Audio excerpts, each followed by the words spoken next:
What up, world? Established Rich coming right back at you. I wanted to touch on this story. I just saw a video on KB Goes Live. Shout out to KB Goes Live. Great channel. Go subscribe. He had a great breakdown of this current beef that's going on between Wack 100 and JimJones. For some reason, JimJones felt the need to fly to California and shoot a part of his video.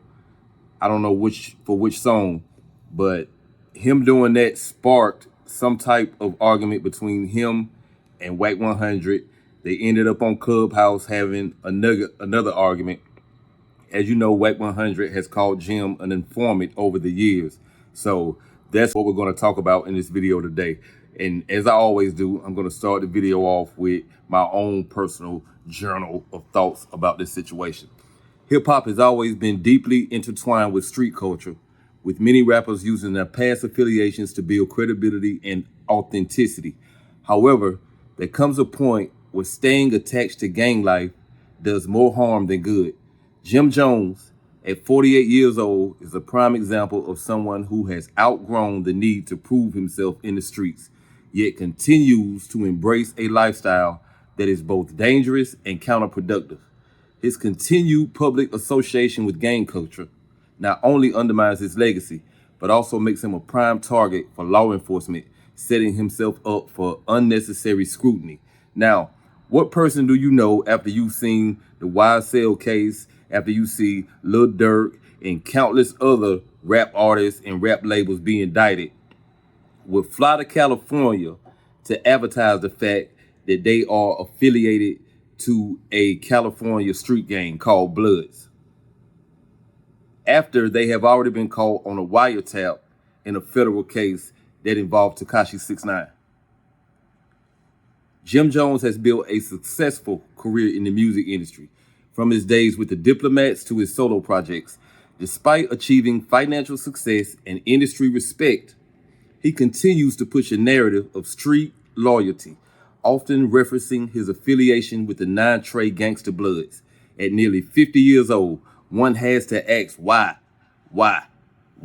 Maybe everybody's not asking why, but I definitely am, and KB Goes Live definitely is. He's the one who inspired me to do this. For younger rappers trying to establish themselves, flaunting street ties can serve as a branding tool, appealing to audiences who see authenticity in struggle, which is what Jim was in the beginning. But for someone like JimJones, who has already proven his worth in the game, this continued allegiance to gang culture feels more like an act of arrested development than a necessary part of his identity. The reality is, at his age, no one is questioning whether he was really about that life. What people question is why he still feels the need to prove it. Now, right here, we're going to go to KB Live's video where he does his commentary along with the video, and I agree with every commentary he puts in the video. So let's check out his video, and I'll give you my ending commentary after that. Yeah, so as you can see, JimJones is out here at 48 years old trying to prove his affiliation with the gang is true. 1976, that's when JimJones was born, 1976, and bro is out here in 2025 still trying to prove he is a real one. My God. Anyways, with that, you could see a post that was attached. It said, people was talking about we fake Bloods. I had to spin for the coast, locked in, west coast to the east. Who you think's starting building the bridge? CEO Wacko is the same 6 Deuce from the Certified Gangster video. This is a full circle moment. When I start capping, get me a job at New Era Sidebar. CEO Wacko owns 4 houses on that one block. Talk about by the block back. He's really buying his block back 10 toes. And that's the guy that was in the video with him when he said Wacko. He wasn't talking about Wack 100. He was talking about the guy that was with him. Apparently, that's who he linked up with. I mean, congratulations on being accepted, I guess. But not everybody was happy that JimJones popped out, because Wack 100, you know, being the biggest blood in the universe, apparently didn't know JimJones was out there, and he felt some type of way about it. I don't know if he felt intimidated or belittled because JimJones popped out, but for whatever reason, he took offense to it and pretty much started screaming, "Get off my yard," when he heard the news. JimJones has never been told that he can't come to the West Coast. Okay. Now, I don't know what Cameron or what they saying about him, but rest in peace, Hot Dog. The West Side Paul Rules over there has always embraced Jimmy, right? So nobody's ever said Jimmy can't come to the West Coast.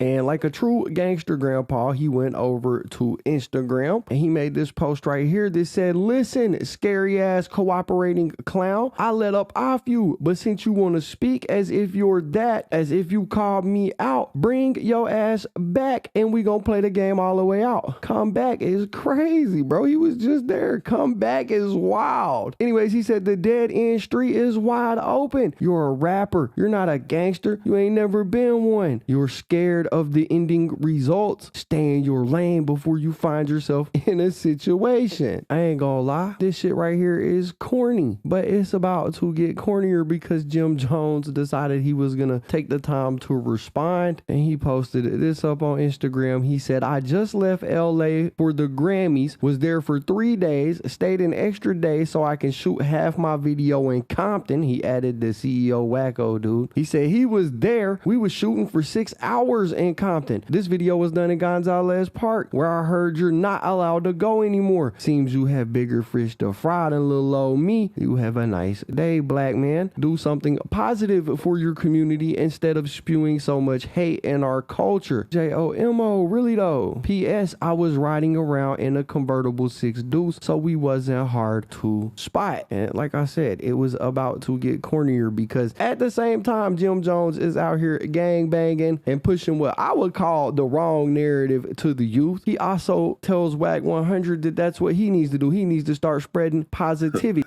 I couldn't help but laugh at that video. I agree with everything he said. Maturity should bring evolution, and for someone as accomplished as JimJones, the focus should be on legacy, business, and uplifting the next generation.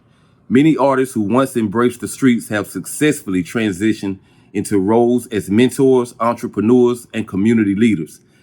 Jay-Z, for example, used his street background as a stepping stone, not a lifelong crutch. Even Snoop Dogg, once one of the most recognizable gang-affiliated rappers, have shifted his focus to business and philanthropy. JimJones has the opportunity to do the same instead of clinging to an image that no longer serves him. He should be using his platform to show younger artists that there is life beyond the streets. He has already proven that he can succeed in music, business, and fashion. Why continue to embrace a lifestyle that only leads to destruction? And I think we all know the answer to that. What else does he have? If he doesn't talk about these things, he doesn't have a music career. He says positive things and says he believes in God, and I believe him. But then he turns around and does and says things that undermines everything that he said to you about his faith in God. It makes no sense. So at nearly 50 years old, JimJones has nothing to prove to the streets. His continued gang affiliation is not a sign of strength, but a refusal to evolve. Publicly announcing gang ties is not just about image. It comes with real world consequence. The hip hop industry has seen countless artists get caught up in RICO cases, from Bobby Shmurda's GS9 crew to the ongoing YSL trial. Law enforcement agencies have long viewed rappers as easy targets, using their lyrics and public statements as evidence in criminal investigations. JimJones should know this better than anyone. In 2019, his name was mentioned in federal court when Tekashi 6ix9ine testified about 9 Trey Gangsta Blood's inner workings. While Jim was never charged with a crime, the fact that his name was brought up in a high-profile case should have been a wake-up call. Instead of distancing himself from gang affiliations, he continues to openly represent them, an open invitation for law enforcement to keep watching. Now, either you think you're bulletproof and above the law, or you know something the rest of these rappers out here don't know. Because how could you be almost 50 and you're doing the same things that we telling the younger artists not to do? Not to announce your affiliations, not to tie it up in your music career, but you're doing it and cloaking it in the form of being some type of OG that brought a blood gang that in some ways can be positive, but in the way you wanted to use it, you brought a blood organization to New York City, and how much harm has that caused? You run around like it's a banner because you brought gang culture to New York. How many people are dead or locked up because of something that you bragging about bringing to the city, Jimmy? That's just my opinion. What's yours? Like, comment, subscribe, establish rich. I'll be back with another one. You know how I do it. Peace.